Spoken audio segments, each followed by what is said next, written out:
बोले सद्गुरुदेव भगवान की।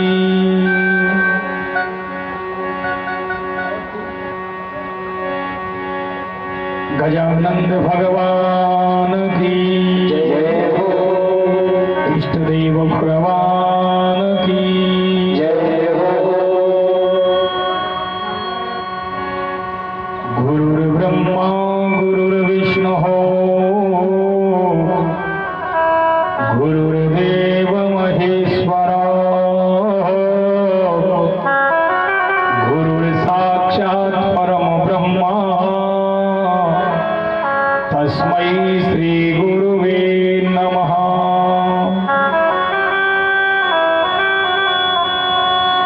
अखंड मंडलाकारं व्याप्तं येन चराचरम् तत्पदं दर्शितं येन तस्मै श्री गुरुवे नमः। बोली सद्गुरुदेव भगवान की जय हो। विघ्नेश्वराय वरदाय सुरप्रियाय लंबोदराय सकलाय जगद्धिताय नागाननाय श्रुतियज्ञ विभूषिताय घोरीसुताय गणनाथ नमो नमस्ते।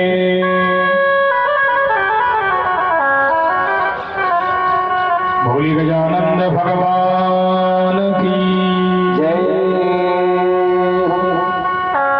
वंदे देवउमापतिं सुरगुरु वंदे जगत्कारणं वंदे पन्नगभूषणं मृगधरं वंदे पशूनां पति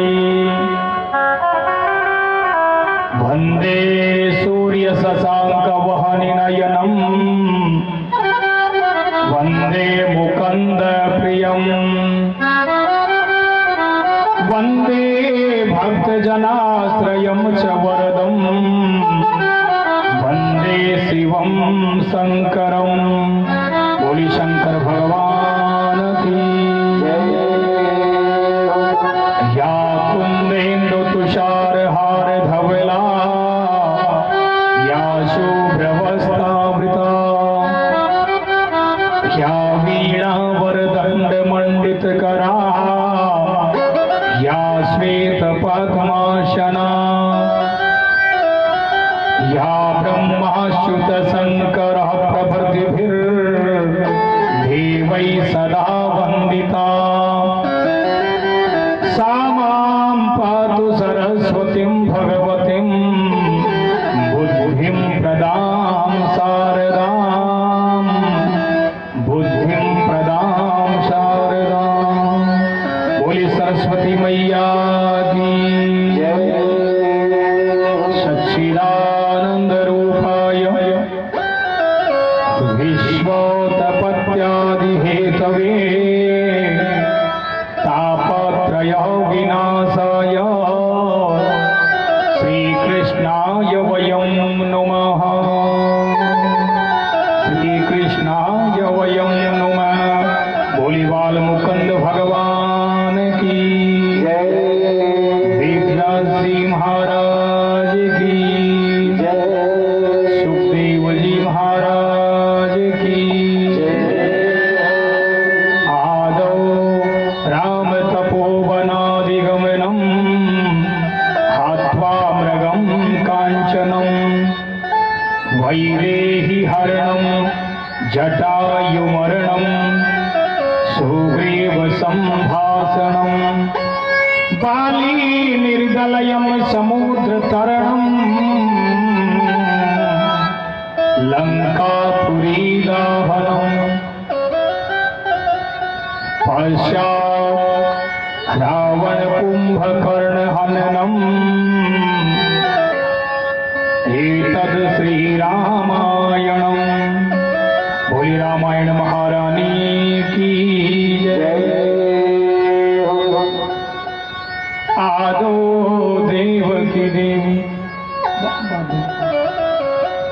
आदौ देवकी देव गर्भ जननम गोपी गृहे वर्धनम माया पूतन जीवतापहरणम गोवर्धनो धारणम कंसाच्छेदन कौरवादि हननम कुंती सुता पालनम एतद् श्रीमद्भागवत पुराण कथितम श्री कृष्ण लीला अमृतम। बोली भागवत पुराण की जय, भागवत भगवान की जय।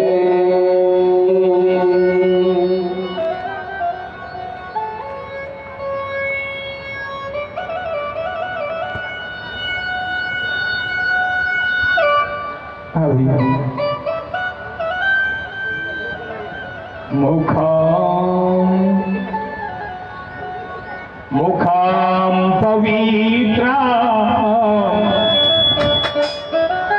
यदि कृष्णा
पिता रामचंद्र स्वामी रामो मत सखा रामचंद्र सर्वस्व में रामचंद्रो दयालु नान्यम न जाने नैव जाने न जाने विप्रो प्रसादात् धरणी धरो हम विप्रो प्रसादात् कमलावरो हम विप्रो प्रसादात् अजितो जितास्य विप्रो प्रसादात् मम नाम राम। अपने अपने घरन की सब काहू को पीर तुम्हें पीर सब घरन की मेरी धन्य धन्य रघुवीर तुम्हें पीर सब घरन की मेरी धन्य धन्य रघुवीर। जय जय श्री राधा रमण जय जय नवल किशोर जय गोपी चित छोर प्रभु जय जय माखन चोर। बोली माखन चोर भगवान की जय हो। सभी देवी देवताओं को हृदय से वंदन करते हुए गांव नगर बस्ती के सभी देवताओं को हृदय से प्रणाम करते हुए विद्वज्जन महानुभाव पिता तुल्य वृद्धजनों मंगलमयी मूर्ति माताएं बहनों वर्तमान समय के कर्णधार युवा साथियों और संगीत की रसमयी धारा प्रभाव बहाने वाले संगीत के मधुर कलाकारों आप सभी को भी व्यासपीठ से हृदय से प्रणाम करता हूँ। और प्रेमियों भगवान की रसमयी कथा मंगलमयी कथा आपके समक्ष श्रवण कराऊं सुनाऊं अज्ञानतावश, भूलवश, मानवतावश व्यासपीठ से गलती हो जाए, एक अज्ञानी ब्राह्मण बालक समझ करके मेरी गलतियों को माफ कर देना और भगवान की कथा में पूरा पूरा ध्यान रखना। प्रेमियों, बड़ा सौभाग्य का विषय है। आपके गांव बैराउंडा में विशेषकर बड़ा कुआं इस समय निरंतर सप्तम दिन से प्रेमियों वृंदावन धाम बना हुआ है, जहां भगवान की रसमयी कथा का आप सभी भाग्यशाली श्रोता हैं जो प्रेमियों भगवान की कथा का रसास्वादन कर रहे हैं और इस ज्ञान रूपी गंगा में डुबकी लगा करके और अपना जीवन कृतार्थ कर रहे हैं। प्रेमियों, दो गंगा हैं। एक गंगा तो वो जो हरिद्वार में बह रही है, आगे जाकर के भी पापियों को पवित्र करती है, पुनीत करती है। लेकिन प्रेमियों, उस गंगा में नहाने में तो फिर भी रिस्क है, जोखिम है। उस गंगा में तो डुबकी लगाएंगे तो जो गहराई में जाएंगे डूबने का भी डर है, बहने का भी डर है। लेकिन भागवत रूपी ज्ञान गंगा में जितनी गहराई में जाएंगे उतना आनंद ही आनंद है। और आप देख रहे हैं दिन प्रतिदिन जो जो भक्त यहाँ पर आकर के भगवान की इस कथा रूपी ज्ञान गंगा में जो डुबकी लगा रहे हैं, अपना जीवन को धन्य बना रहे हैं और धन्य धन्य हो रहे हैं। लेकिन प्रेमियों, ये भी एक भाग्य की बात है। कई बार ऐसा होता है, हरिद्वार में जाने के बाद भी गंगा के किनारे से लोग वापस आ जाते हैं और वो अवसर नहीं मिल पाता है डुबकी लगाने का। वही हाल है, जो सौभाग्यशाली होंगे वही भागवत कथा का रसास्वादन करेंगे, वही इस पंडाल में आकर के पहुंचेंगे। अन्यथा कई ऐसे हैं जो पास के पास में आई हुई गंगा में भी डुबकी नहीं लगा पाते हैं। ये तो प्रेमियों सौभाग्य की बात है, अपना अपना भाग्य। आइए भगवान की रसमयी कथा में प्रवेश करो मधुर संकीर्तन के साथ साथ।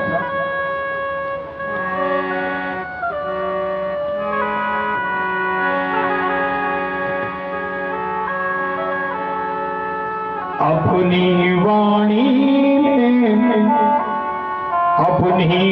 वाणी में अमृत घोल रसना राधे राधे बोल।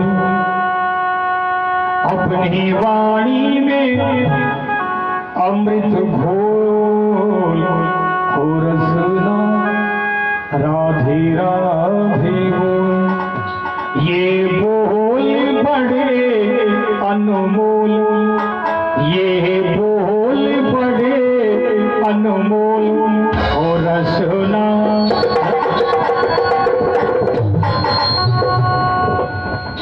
ये बोल बड़े अनमोल और रसना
बिन राधा नहीं सजे बिहारी, बिन राधा नहीं मिले बनवारी।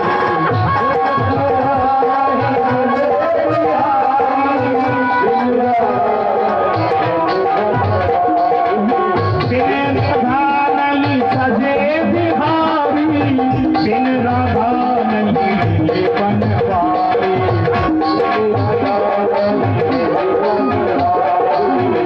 बिन राधा नहीं मिले बनवारी।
तो प्रेमियों, पूर्व कथा के प्रसंग में सुखदेव जी कहते हैं, राजा परीक्षित, आज कथा का सप्तम दिन, प्रथम दिन की कथा में सुखदेव जी महाराज ने राजा परीक्षित को भक्ति ज्ञान वैराग्य की कथा श्रवण कराई। प्रेमियों, जैसे गुरुजी पाठशाला में सबसे पहले विद्यार्थी को, स्टूडेंट को वर्णमाला का पहला अक्षर सिखाते हैं या यूं कहें कि इंग्लिश का पहला वर्ड अल्फाबेट के माध्यम से ए सिखाए, दूसरे दिन बी सिखाएंगे, उसी प्रकार से हिंदी वर्णमाला में दूसरा अक्षर ख सिखाएंगे। ख को सिखाने से पहले पूर्व अक्षर को भी दोहरान करते हैं, क को दोबारा सिखाते हैं, दोबारा लिखते हैं क ख सीख गया, फिर ग सिखाते हैं तो क और ख को भी दोबारा रिपीट करते हैं ताकि पुनरावृत्ति होती जाए, स्मृति बनी रहे। बार बार दोहरान करने से हमारे मस्तिष्क में, हमारी मेमोरी में कुछ चीजें स्थायी हो जाती हैं। जो भी हनुमान चालीसा का पाठ करते हैं या जो हनुमान चालीसा जिनको याद है, उन्होंने कभी भी हनुमान चालीसा बैठ करके याद नहीं की होगी, लेकिन रोज पढ़ने से वो याद हो जाती है। ऐसे ही विद्वान जो ब्राह्मण होते हैं प्रेमियों, चाहे दुर्गा सप्तशती का पाठ लें, चाहे सुंदरकांड का पाठ लें, इन विद्वानों को भी जो चाहे गीता के श्लोक हो, चाहे भागवत हो, ये मेमोरी में जाकर के याद हो जाती है, क्योंकि बार बार दोहराना होता है और वो चीजें स्थायी रूप से। और फिर भगवान की कृपा ही, नियमितता, भगवान के प्रति आस्था और विश्वास से ये चीजें स्थायी रूप पाती है। अन्यथा बिना प्रभु की कृपा के ये चीजें स्थायी रोकने वाली नहीं है। जब हम प्रभु की कृपा होती है तभी जाकर के ऐसा ज्ञान और अनुभव प्राप्त होता है। तो सुखदेव जी राजा परीक्षित को पहले दिन की कथा सुनाते हैं, दूसरे दिन कथा सुनाई तो पहले दिन का पूरा मुख्य चरित्रों को दोहरान किया है। तो प्रेमियों, प्रथम दिन की कथा में उन्होंने भक्ति ज्ञान वैराग्य की कथा सुनाई। नारद जी के पूर्व जन्म का चरित्र भी श्रवण कराया। दूसरे दिन की कथा में महाभारत का वो पावन चरित्र जिसमें कौरव और पांडवों का, उनके वंश की कथा, कौरव अनीति के रूप में थे और पांडव नीति के रूप में थे, या यूं कहें कौरव अधर्म के रूप में थे और पांडव धर्म के रूप में थे। कौरव 100 थे और पांडव 5 थे। पांडु राजा के 2 पत्नियां, एक का नाम कुंती और एक का नाम माद्री। पांडव 5 भाई, कुंती के केवल 3 पुत्र थे और दूसरी पत्नी माद्री है, उसके 2 पुत्र थे, युधिष्ठिर, भीम और अर्जुन। 3 भाई हैं और दूसरी पत्नी जो माद्री, उसके नकुल और सहदेव। 5 भाइयों का लालन पालन बड़े प्रेम से हुआ, लेकिन प्रेमियों समय की बड़ी विडंबना, कौरव उनकी वीरता से जलते थे और भाई भाइयों में ऐसा मन मुटाव होते होते जुआ का खेल, ऐसा खेल खेला और प्रेमियों वो महाभारत के युद्ध की नौबत हो गई। महाभारत का वो युद्ध हुआ, भगवान ने भी काफी समझाया, विदुर जी ने भी समझाया था, आखिरकार नहीं माने और युद्ध हुआ प्रेमियों, और कौरव सभी मारे गए। कौरवों का नाश हुआ, पांडवों की विजय हुई। और पांडु के वंश में ही अर्जुन के पुत्र जो अभिमन्यु है, अभिमन्यु तो मारा गया चक्रव्यूह में, लेकिन उसकी पत्नी उस समय पर गर्भवती थी और प्रेमियों, उन्हीं के यहाँ पर परीक्षित जी महाराज का जन्म हुआ है, जिन्होंने श्रीमद् भागवत कथा श्रवण करी है। सारी भागवत परीक्षित जी महाराज ने संपूर्ण भागवत श्रवण करी और दिव्य लोगों को जाएंगे। भगवान की कथा के प्रभाव से आगे की कथा में हम श्रवण करेंगे। तीसरे दिन की कथा में प्रेमियों, समुद्र मंथन की कथा, राजा बलि का मान मर्दन, देवासुर संग्राम, देवताओं और दैत्यों का युद्ध और चित्रकेतु का वैराग्य और नरसिंह भगवान का वो पावन चरित्र भी श्रवण करते हैं। चौथे दिन की कथा में सूर्यवंश की कथा, जिसमें भगवान श्री राम का जन्मोत्सव बड़े धूमधाम से मनाया। प्रभु ने अयोध्या में जन्म लिया और जनकपुर में जाकर के धनुष को तोड़ा। राजा जनक के यहाँ उनकी बेटी जानकी जी से नाता जोड़ा और जानकी जी के साथ विवाह करके अयोध्या आए। चारों भाइयों का भी विवाह संस्कार हुआ। और प्रेमियों, उधर पिता की आज्ञा से वन में गए और वन में जानकी जी का हरण हुआ। पापी दुष्ट रावण जानकी जी का हरण करके ले गया। आखिरकार बंदर भालुओं की सहायता से और भाई लक्ष्मण की सहायता से, हनुमान जी की सहायता से दैत्यों का वध किया, राक्षसों को मारा, रावण को भी मारा। कुंभकर्ण, मेघनाथ आदि सभी बड़े बड़े दैत्य मारे गए। भगवान ने रावण पर विजय प्राप्त करी। ये पावन चरित्र आपको विस्तार पूर्वक श्रवण कराया। पांचवें दिन की कथा में भगवान कृष्ण का जन्मोत्सव बड़े ही धूमधाम से मनाया। यदुवंश में भगवान ने जन्म लिया, ययाति जी के वंश में जन्म लिया, वसुदेव जी के यहाँ पर जन्म लेकर के और लीला गोकुल में करी। प्रेमियों, ये है पूर्व जन्म का संस्कार और अपना अपना भाग्य। जन्म तो लिया देव के और वसुदेव के, लेकिन एक पिता तो वो है देव की, वसुदेव माता पिता, और एक है नंद बाबा और यशोदा। लेकिन अपना अपना भाग्य देखो। जिनके यहाँ जन्म लिया उनके यहाँ पर आनंद नहीं दिया, और जिनके यहाँ जन्म नहीं लिया उनको आनंद प्रदान किया। तो प्रभु का जन्मोत्सव पंचम दिन की कथा में श्रवण किया और छठे दिन की कथा में आप सभी ने भगवान की अनन्य लीलाओं का वर्णन श्रवण किया। प्रभु ने पूतना का वध किया, आघासुर को मारा, बकासुर को मारा, तृणावर्त को मारा, आदि बड़े बड़े दैत्यों का जब वध किया। और प्रेमियों, काली भय लीला की, रास लीला की, माखन लीला की,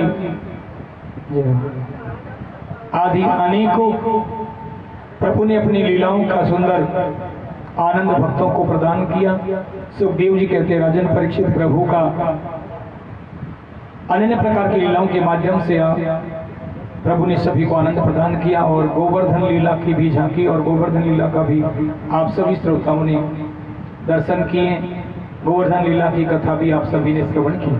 सुखदेव जी कहते हैं, हे राजन, आगे की कथा में आप ध्यान लगा करके श्रवण करो और भगवान की रसमयी कथा में आगे श्रवण कराऊंगा। तो प्रेमियों, सुखदेव जी कहते हैं, राजन परीक्षित,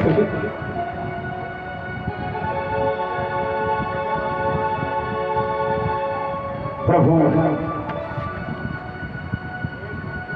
जब ब्रज में अपने भक्तों को आनंद प्रदान कर रहे हैं,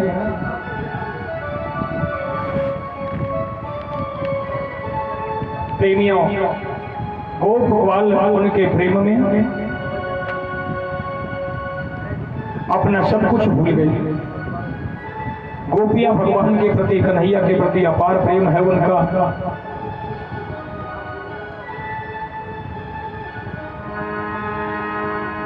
और प्रेमियों, इधर कंस का दरबार लगा हुआ है और कंस के दरबार में नारद जी का आगमन हो जाता है।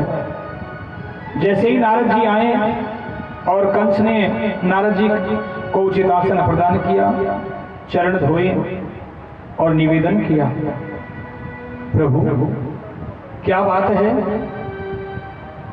मैं यहां से, आपको तो सब पता है, आकाशवाणी ने कहा था जो सब विधि थे आपको कि हाँ नारद वही ना, जब तू तेरी बहन देवकी को विवाह के उपरांत पहुंचाने जा रहा था तो रास्ते में आकाशवाणी हुई, यही ना कि हाँ महाराज। और आकाशवाणी ने कहा कि देवकी की 8वीं संतान तेरा काल होगी, कि हाँ। लेकिन प्रभु देवकी के संतान 8वीं संतान तो कन्या हुई, और कन्या को जब मैंने मारा, मेरे जब हाथ से छूट गई तो वो तो कह रही है कि तेरे बैरी ने कहीं जन्म ले लिया, अब मैं कहाँ ढूंढूं उसको। जो भी दैत्य यहाँ से मैंने भेजे वो वापिस नहीं आए।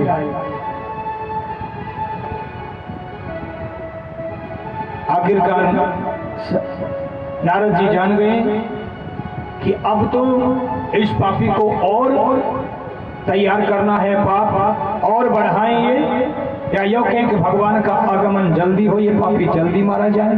इसलिए प्रेमियों, नारद जी कंस से क्या कह रहे हैं?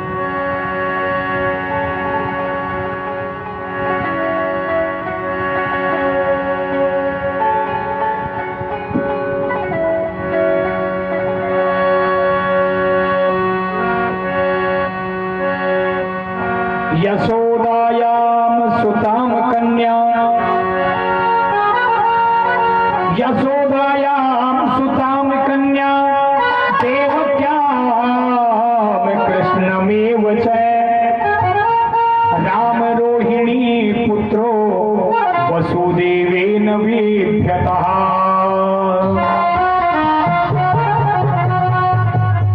भैया यशोदायाम सुताम कन्या, नारद जी कहने लगे अरे कंस तू तो बड़ा भोला है। और प्रेमियों, जिस व्यक्ति को चढ़ाना हो उसको ऐसा ही बोला जाता है। अक्सर लोग ऐसे अपनी चतुरता दिखाते हैं, हाँ? तो नारद जी कहने लगे कंस को, कंस तो बहुत एडवांस था, लेकिन फिर भी कंस कह रहा है, नारद जी कह रहे हैं अरे कंस तू तो बड़ा भोला है। कि कैसे महाराज? कि यशोदायाम सुताम कन्या, तू क्या सोच रहा है कि वसुदेव जी के 8वीं संतान कन्या हुई है? नहीं, वो कन्या तो यशोदायाम सुताम कन्या यशोदा की थी, और देवक्याम कृष्णमेव च, और जो कृष्ण है, तू जो यहाँ से राक्षस भेज रहा है, जिनको विदा कर रहा है या जिनको मार रहा है, वो वही कृष्ण है, और वह देवकी का पुत्र है। राम रोहिणी पुत्र, राम कौन? बलराम। और बलराम रोहिणी जी के पुत्र हैं। वसुदेवेन विभ्यता, जिसको वसुदेव जी ने भेजा है यहाँ से गुप्त रूप से। अच्छा कि हाँ, फिर तो मैं इस वसुदेव को जीवित नहीं छोड़ूंगा, देवकी को जीवित नहीं छोड़ूंगा। नारद जी कहने लगे रे भैया, इनको मारने से क्या होगा? उन्हीं को मारे ना, चोर को क्या मारता है? चोर की माँ को मार, इनको मारने से कुछ नहीं होगा। आखिरकार जब नारद जी ने कहा, और नारद जी तो भैया इनको मारने से क्या होगा, और इतना कहकर के और नारद जी तो नारायण नारायण कहते चले गए। कंस ने विचार किया कि अच्छा, और सभा बुलाई। सभा में कहा भैया अरे मैं यहाँ से जो भी दैत्य भेजता हूँ, एक ने भी आकर के मुझे कोई सुखद समाचार प्रदान नहीं किया। आखिरकार ये दो दैत्य कहाँ गायब हो जाते हैं? पूतना को भेजी, अघासुर को भेजा, बकासुर को भेजा, कोई भी वापिस नहीं आया। सभा बुलाकर के दैत्यों से कहा, हे दैत्यों, अब ऐसा कोई विचार बनाओ, उन बालकों को यहीं पर बुलाया जाए। मंत्रियों ने भी सलाह आपस में करी और यही निर्णय हुआ कि महाराज यहीं पर धनुष यज्ञ का आयोजन करो, उन बालकों को लाया जाए। आखिरकार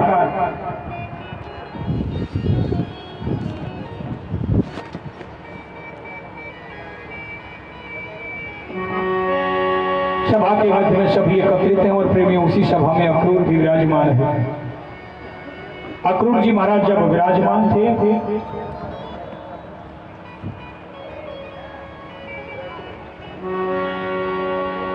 हेरा फेरा। अक्रूर जी महाराज जब विराजमान हैं तो कंस कहने लगा, अक्रूर जी एक निवेदन करो।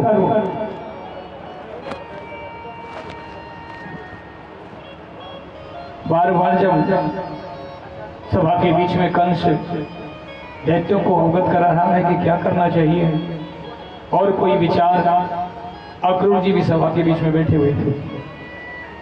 अक्रूर जी कहने लगे, महाराज आज्ञा।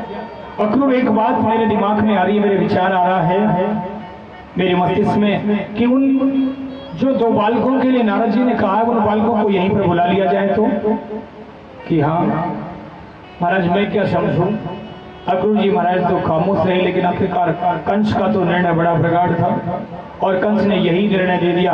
अक्रूर जी आप मेरे भी हितैषी हो और उन यदुवंशियों उन वृष्टिवंशियों को भी आप जानते हो, इसलिए आप ही जाओ और उन बालकों को लेकर के आओ, रथ ले जाओ, कल सुबह ही जल्दी जाओ, उन बालकों को कैसे भी लेकर के आओ। लेकिन एक बात बताऊं, आप जाओगे तो सही, लेकिन वहां पर इस प्रकार की चर्चा मत करना। देखिए यहाँ पर मैं धनुष यज्ञ का आयोजन बुला रहा हूं और उस धनुष यज्ञ में उन बालकों को बुलाऊंगा, फिर यहाँ पर कुबल या पीड़ हाथी से उन्हें कुचलवा दूंगा। बड़े बड़े पहलवान है मेरे पास, यदि हाथी नहीं कुचल पाया, उन्होंने कोई चालाकी करी तो बड़े बड़े पहलवानों से मरवा दूंगा, और यदि उनसे भी वो नहीं मारे गए तो फिर उन दोनों बालकों को मैं अपने हाथों से मसल दूंगा, और फिर जो उनके पिता माता जो बन रहे हैं नंद राय आदि गोपवाल, उन सबको भी बंदी बना लूंगा, और उग्रसेन चाहे मेरा पिता ही है, उस उग्रसेन को भी मैं कारागार में डाल दूंगा, और देव की वसुदेव को भी पुनः कारागार में डाल दूंगा, और फिर निष्कंटक राज्य करूंगा। तुम जाओ। ऐसी जब सारी बात बताई, अक्रूर जी महाराज अधीर हो गए। और प्रेमियों, सायंकाल के समय मन मार करके और धीरे धीरे अपने जब घर में अपने घर पहुंचे अक्रूर जी, रात सारी रात विचार करते रहे, क्योंकि प्रेमियों ये भी भगवान के भक्त थे। रात को नींद नहीं आ रही है, सोच रहे कि हे प्रभु उन छोटे छोटे बालकों को ये दुष्ट मारेगा, और उनको मारने के लिए दुष्ट ने ये काम मुझे सौंपा है, ये काम मुझे करना पड़ेगा। सारी रात भगवान का भजन करते करते ही बीत गई। सुबह जल्दी उठे और प्रेमियों कंस ने उनके यहाँ पर रथ भेज दिया। रथ जो ही आकर के पहुंचा और अक्रूर जी जान गए अब तो मुझे जाना ही पड़ेगा। रथ में बैठ गए और जाने की तैयारी हो गई। और प्रेमियों, रास्ते में अक्रूर जी महाराज चिंतन करते हुए चल रहे,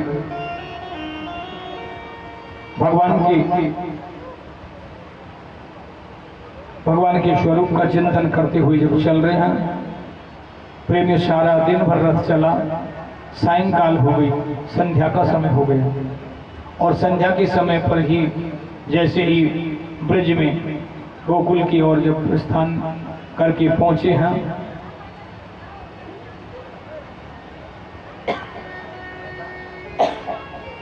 दीपक से पानी मंगवा दो, पानी यहीं ला के रख लिया करो, इन वक्त पर मत मंगाया करो, कभी कोई घास आ जाती है तो बढ़िया रहा। पहले पानी भेजना।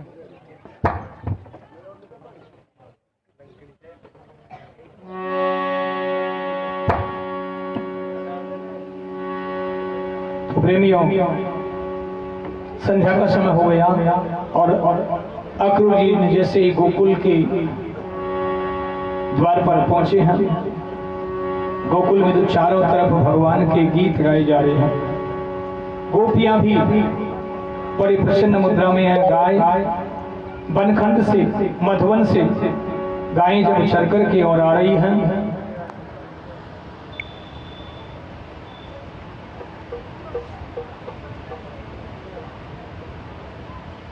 जब मधुवन से गाय चर के आई, झुंडों के झुंड गायों के पैरों से जो मिट्टी धूल है वो उड़ रही थी। प्रेमियों, आप भी सभी जानते हैं विवाह संस्कारों की जो रीत होती है कई गोधूली वेला में होती है, और गोधूली वेला वही होती है वास्तविक रूप से। लेकिन आजकल सब विवाह की रीति रिवाजें गौण हो गई, दिखावा होने के कारण से। शादी विवाह में और विशेषकर बड़े लोगों के यहाँ पर मान लो, कोई समाज विशेष का नहीं, लेकिन जो जो लोगों का शहरों में, बड़े शहरों में पलायन हुआ, त्यों त्यों धार्मिक रीति रिवाज जो है, विवाह की रीति रिवाज केवल फॉर्मेलिटी हो गई है, मात्र केवल औपचारिकता रह गई है। फेरे तो गोधूली वेला के हैं और फेरे पड़ रहे हैं रात को 2 बजे और 3 बजे। गोधूली वेला वो होती है जिस समय सायंकाल पहले जंगलों से गाय चर के और घर पे आती थी, और उस समय पर संध्या का समय रहता था, जो कहते हैं हम आरती का समय। भगवान की उधर तो आरती का समय, संध्या का समय, और प्रेमियों उसी समय पर गायों की खुरों से जो मिट्टी की धूल जो उड़ती थी वो कहती है गोधूली। गऊ कहते हैं गाय को, और धूली कहते हैं मिट्टी। गाय के खुरों से जो मिट्टी उड़ती है उसका गुब्बार छा जाता था आकाश में, वो कहते हैं गोधूली वेला। ऐसे गोधूली वेला में विवाह संस्कार की रीति होती थी, ऐसा शुभ मुहूर्त में कार्य होता था। लेकिन आजकल कोई सिस्टम नहीं है। विवाह जब समय है तभी निकाल लिया, रात को 12 बजे के, 1 बजे के, 2 बजे। समय की भी व्यस्तता लोगों के पास में, और फिर यही कहते हैं, मान लो जैसे कि आगोनी, जिसे कहते हैं अगवानी, ग्रामीण भाषा में कहते हैं आगोनी। अगवानी जो होती है उसकी भी एक अलग महत्व, उसका भी, उसमें भी पूजा होती है अगवानी में बारात की। लेकिन आजकल तो जैसे ही पंडित जी आए कहने लगे महाराज जल्दी कर लो, अगवानी जल्दी कर लो, चढ़ाई में 3 घंटे लगेंगे। यानी जो काम तरीके से होना चाहिए, अगवानी प्रथम कार्य है। विवाह के निमित्त जो कार्य होना चाहिए उसमें समय लगना चाहिए, उसमें तो महाराज चाहे 5 मिनट में ही काम करवा दो, लेकिन चढ़ाई में, नाच गान में तो 3 घंटे ही चाहिए। ऐसी रीतियां तो प्रेम, ऐसी गोधूली वेला में अक्रूर जी महाराज पहुंचे हैं। और जब अक्रूर जी महाराज पहुंच गए, जैसे ही गायें चर करके झुंडों के झुंड नंदराय जी के गोकुल में जब आए, कृष्ण और बलराम भी अपनी गायों को खिरक में छोड़ करके जैसे ही आए, देखा कि ये रथ किसका आया है अभी अभी गोकुल में। जैसे ही दौड़ करके गए और उधर से अक्रूर जी रथ से उतरे, और जैसे ही कृष्ण और बलराम को देखा तो जान गए को हो न हो यही दोनों बालक है कंस, जिनको बुला रहा है यही है शायद। जैसे ही कन्हैया और बलराम जी पास में आए और पूछा, बाबा, चाचा, आप जो भी लगो हमारे, आप कहां से आए हो? अक्रूर जी कहने लगे, भैया मैं तो मथुरापुरी से आया हूं, और यहाँ नंद बाबा के यहाँ पर जाऊंगा, उनकी पौड़ी कहाँ पे है भैया? कृष्ण बलराम कहने लगे, चाचा जी आओ, हम पहुंचाते हैं, हम उन्हीं के लाल हैं, आओ। और प्रेमियों, एक हाथ तो कन्हैया ने पकड़ लिया और एक हाथ बलराम जी ने पकड़ लिया। दोनों भाई अक्रूर जी को लेकर के और नंद राय जी के, नंद बाबा के महल में पहुंच गए। जैसे ही नंद बाबा के यहाँ पर पहुंचे हैं, नंद बाबा भी प्रसन्न हुए, चलो कोई अतिथि हमारे यहाँ पर संध्या के समय आया है, अच्छी बात है, रात्रि को विश्राम करेंगे, 2 घड़ी बात होगी। और प्रेमियों, कुशल समाचार पूछने के लिए जब नंदराय जी ने निवेदन किया, और तो सब कुशल है महाराज, आप उस पापी दुष्ट कंस की नगरी में रह रहे हो, कैसे रहते होंगे? अक्रूर जी ने कहा कि भैया, जननी जन्म भूमि स्वर्गादपि गरीयसी, अब मुझे जन्म भूमि मथुरा की मिली है तो मैं क्या करूं? पास का पास गोकुल है, पास का पास मधुवन है, लेकिन जन्म भूमि जहां मिले ये सब परमात्मा की देन है। कई बार ऐसा है, पड़ोसी भी दुष्ट आ बसता है, क्या करें, लेकिन योग होता है। इसलिए हमेशा कल्पना करनी चाहिए, विचार करना चाहिए कि हे विधाता, हमारा पड़ोस, हमारा घर, गांव, नगर, बस्ती सब और प्रसन्नता रहे, किसी भी प्रकार के वैर भाव नगर बस्ती में ना रहे। आखिरकार अक्रूर जी ने अभी तक सारा समाचार अवगत नहीं कराया। भोजन इत्यादि का समय हो गया, भोजन कराया और भोजन कराने के बाद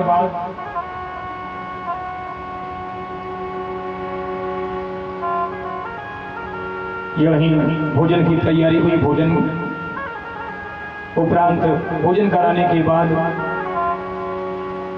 नंद राय जी कहने लगे, अक्रूर जी एक बात बताओ, आप यहाँ हमसे केवल मिलने के लिए ही आए हो, नगर बस्ती के लोग, नगर के लोगों से, या कोई विशेष प्रयोजन? अक्रूर जी कुछ समय के लिए खामोश हो गए, लेकिन नंदराय जी बार बार पूछने लगे, भैया क्या बात है, बताओ तो सही। अक्रूर जी अधीर होकर के कहने लगे, एक बात बताऊं, ऐसा कुछ आप सोचना मत, लेकिन एक निवेदन करूं। आप तो जानते हो कंस का निर्णय कि हाँ क्या हुआ, बताओ तो सही आप। कि क्या बताऊं, कंस ने मुझे यहाँ पर एक विशेष काम के लिए भेजा है। किस काम के लिए? आपके कृष्ण और बलराम को कल सुबह मेरे साथ में जाना होगा। मेरे कृष्ण और बलराम को? लेकिन क्यों? ऐसी हमसे क्या गलती हो गई, क्या अपराध बन गया भैया? अक्रूर जी बताओ तो सही। कि नहीं ऐसी कोई बात नहीं है, केवल कंस ने धनुष यज्ञ देखने के लिए इनको बुलाया है। पीछे से चाहे आप भी पधारो, ग्वालपाल भी पधारे, लेकिन कृष्ण और बलराम तो मेरे साथ सुबह ही जाएंगे। इतना कहते ही तो पास में जो यशोदा बैठी हुई थी उसकी आंखों से अश्रुओं की धार बह गई और प्रेमियों वहीं से उठ कर के और चले गई और रसोई में जाकर के खूब रोने लगी। हे विधाता, वह पापी यहाँ पर बैठे बैठे ही हमको चैन से नहीं जीने देता है। अब मेरे इन कृष्ण और बलराम को क्यों बुलाया है? क्या धनुष यज्ञ के बहाने कहीं कोई और तो उसका विचार नहीं है? आखिरकार नंद बाबा जान गए और ठीक है अक्रूर जी आप तो विश्राम करो। और प्रेमी अक्रूर जी तो विश्राम करने के लिए अपने पलंग पर लेट गए और नंद बाबा वहां से उठ करके जहां मैया यशोदा थी वहां पर अंदर उस कक्ष में चले गए। जाकर के देखा तो यशोदा तो रो रही है, रो रो करके आंखें लाल हो गई और नंद बाबा समझाने लगे, महर तू क्यों रो रही है? स्वामी मैं आपके हाथ जोड़ करके निवेदन कर रही हूँ, मेरे कन्हैया को मुझसे अलग मत करो। उस पापी कंस की लीला का कोई पता नहीं, उसकी रचना का कोई पता नहीं, क्या करे मेरे लाला के साथ में। मैं आपसे हाथ जोड़ करके निवेदन करती हूँ मेरे लाला को मत भेजो। बार बार जब मना करती रही और नंद बाबा समझाते रहे और प्रेमी उधर कन्हैया भी आ पहुंचे, बलराम भी आ पहुंचे। कृष्ण और बलराम भी समझाने लगे, मैया क्या बात हो गई? आखिरकार मैया से बोला नहीं गया, कैसे बताएं। आखिरकार नंद बाबा कृष्ण और बलराम को उठा करके दूर ले गए और जाकर के सारी बात बताई गई। कन्हैया लाला कल सुबह ये जो रथ आया है आप देख रहे हो, उसमें बैठ करके आपको कंस की नगरी मथुरापुरी जाना है।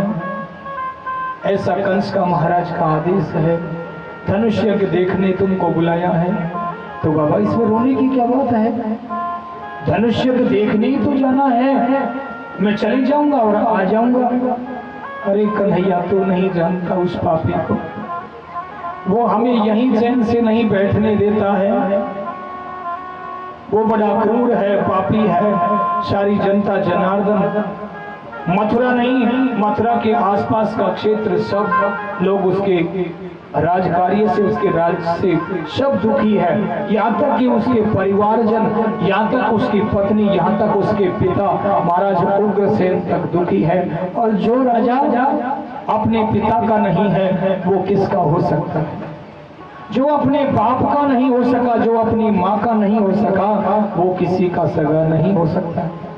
हे कन्हैया पता नहीं उसकी क्या रचना है, इतना कहकर के और नंद बाबा भी रोने लगे। नंद बाबा को कन्हैया समझाने लगे, बलराम जी समझाने लगे, बाबा अधीर मत हो, आप अधीर हो जाओगे तो फिर मैया को धीरज कौन बंधाएगा। तो प्रेमियों रो रो करके बेहाल हो गए और इधर कन्हैया बाबा को कहे, बाबा आप सो जाओ, सुबह होगा जो देखा जाएगा, अभी आप सो जाओ। और प्रेमियों नंद बाबा वहीं अक्रूर जी के पास में पलंग बिछा करके वहीं पर लेट गए। लेकिन आज तो ऐसे हो गया जैसे नंद बाबा की नींद ही गायब हो गई। रात बीतती रही और प्रेमियों नंद बाबा के सामने वही फोटो बार बार घूम रही है। उधर मैया यशोदा के पास कन्हैया चले गए और जाकर के मैया को समझाने लगे। प्रेमियों समझाते समझाते आधी रात हो गई। कन्हैया कहने लगे, मैया अरे सुबह होने तो दें, सुबह विचार करेंगे मैया, आप सो जाओ। ठीक है, तू भेजेगी जभी तो मैं जाऊंगा, बाबा भेजेंगे जभी तो जाऊंगा, और फिर जाऊंगा तो ऐसी कोई बात नहीं है, राजा है वो कंसवार, उसका आदेश तो मानना पड़ेगा, जाऊंगा और जल्दी ही आ जाऊंगा, तुम चिंता मत करो। अच्छा, अरे कन्हैया मुझे तो कुछ अलग ही पता नहीं, बीती रात्रि को भी मैंने एक ऐसे ही स्वप्न देखा है और इसलिए मेरा तो दिल बड़ा भारी हो रहा है। कन्हैया जैसी तेरी इच्छा, तू जाएगा, तू माँ को छोड़ के जाएगा, मुझे तो अब ये घर बेटा अभी से ही अंधेरा सा इस घर में लगने लग गया, और तू जाएगा तो अंधकार छा जाएगा इस घर में, फिर घर नहीं रहेगा। कन्हैया मैं किसको खिलाऊंगी, किसको बुलाऊंगी, तू ही तो मेरा एक सहारा है, और तू चले गया तो कन्हैया मेरे तो आंखों की रोशनी चली जाएगी। मैया को रोते रोते रात बीत गई, आधी रात से ज्यादा का समय हो गया। और प्रेमियों कन्हैया ने सोचा कि मैया को सुलाऊं। कन्हैया धीरे से करवट बदल करके, मैया आप सो जाओ, आप समझ ही नहीं रही, मैं कह रहा हूं जल्दी आ जाऊंगा। कन्हैया ने करवट ली, मैया ने भी करवट ली और सोने का बहाना, ठीक है कन्हैया सो रही हूँ, बहाना बना लिया और मैया ने भी करवट बदल ली। कन्हैया ने इधर की करवट ली और मैया ने उधर की ली, लेकिन ना कन्हैया आज सो रहे हैं और ना मैया सो रही है। जब दोनों नहीं सो पाए, मैया वहां से उठी और प्रेमियों बाहर आंगन में जाकर के और खूब रोने लग गई। जब मैया फूट फूट करके रो रही हैं, कन्हैया जैसे ही करवट इधर ली, सोचा कि देखे मैया जग रही हैं या सो रही हैं। जैसे ही हाथ डाला बगल में और देखा तो मैया तो वहां पर नहीं है। कन्हैया उठे और जैसे ही आंगन में पहुंचे हैं और जाकर के देखा तो मैया रो रही है। पास में बैठ गए और जाकर के मैया को कहने लगे, मैया अरे अब मुझे जाने भी दे, कब तक यहाँ रखेगी, क्या मैं बाहर नहीं जाऊंगा, इस गोकुल में ही रहूंगा। बहुत बहुत समझाया, आखिरकार मैया को फिर पकड़ करके ले आए और लाकर के सुला दिया। और प्रेमियों रोते रोते माँ और बेटे को सुबह हो गई। सुबह होते ही तो जैसे ही प्रातः काल हुआ, भगवान ने अपने शौच आदि से निवृत्त होकर के स्नान ध्यान किया और अपने श्रृंगार किया। मैया ने जैसे ही कान की चोटी बनाई और चोटी बनाते बनाते कन्हैया के बालों को भिगो दिया। सोच रही है कन्हैया आज आज और तेरी चोटी बना दो कन्हा, फिर अवसर मिले या ना मिले। और प्रेमियों जब मैया चोटी बना करके कन्हैया को कहा, कन्हैया आप कुछ खा ले, तो प्रेमियों मक्खन जो कन्हैया को प्रिय था वही मक्खन और रोटी कन्हैया को अपने हाथों से खिला रही है। उसी समय पर रथ को देख करके जो ब्रज की गोपियां थी आकर के और एकत्रित हो गई। जैसे ही गोपियां एकत्रित आकर के हुई और बाबा नंद से पूछा, बाबा आज आप अधीर कैसे हो रहे हो? कन्हैया कहाँ है? मैया कहाँ है? आज बाहर नहीं आई? बाबा ने कहा कि गोपियों सांवरे कन्हैया मैया के पास है, जाओ अंदर। अंदर जाकर के देखा, जब स्थिति देखी कन्हैया के मुंह पर भी वो जो रोज चेहरे पर जो प्रसन्नता रहती थी, जो झलक दिखाई देती थी, आज वो झलक नहीं दिखाई दे रही है। मैया के चेहरे को जब देखा, पढ़ा, सखिया जान गई। पूछा, मैया ये रथ किसका है? कौन है? क्यों आया है? मैया ने सारी